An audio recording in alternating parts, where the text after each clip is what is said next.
नेपालको सार्वभौम सत्ता र राजकीय सत्ता नेपाली जनतामा निहित रहेको नेपालको संविधानप्रति पूर्ण वफादार रही सत्यनिष्ठापूर्वक प्रतिज्ञा गर्दै ईश्वरको देश जनताको नाममा शपथ लिन्छु कि मन्त्री पदको जिम्मेवारी प्रचलित कानुनको पालना गरी मुलुकको र जनताको भलो चिताई कसैको डर नमानी पक्षपात नगरी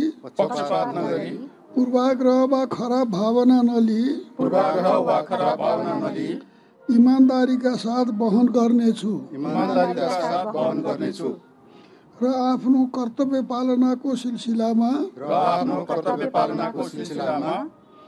आफूलाई जानकारीमा आएको कुरा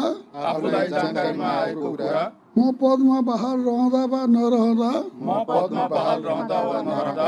जुनसुकै अवस्थामा पनि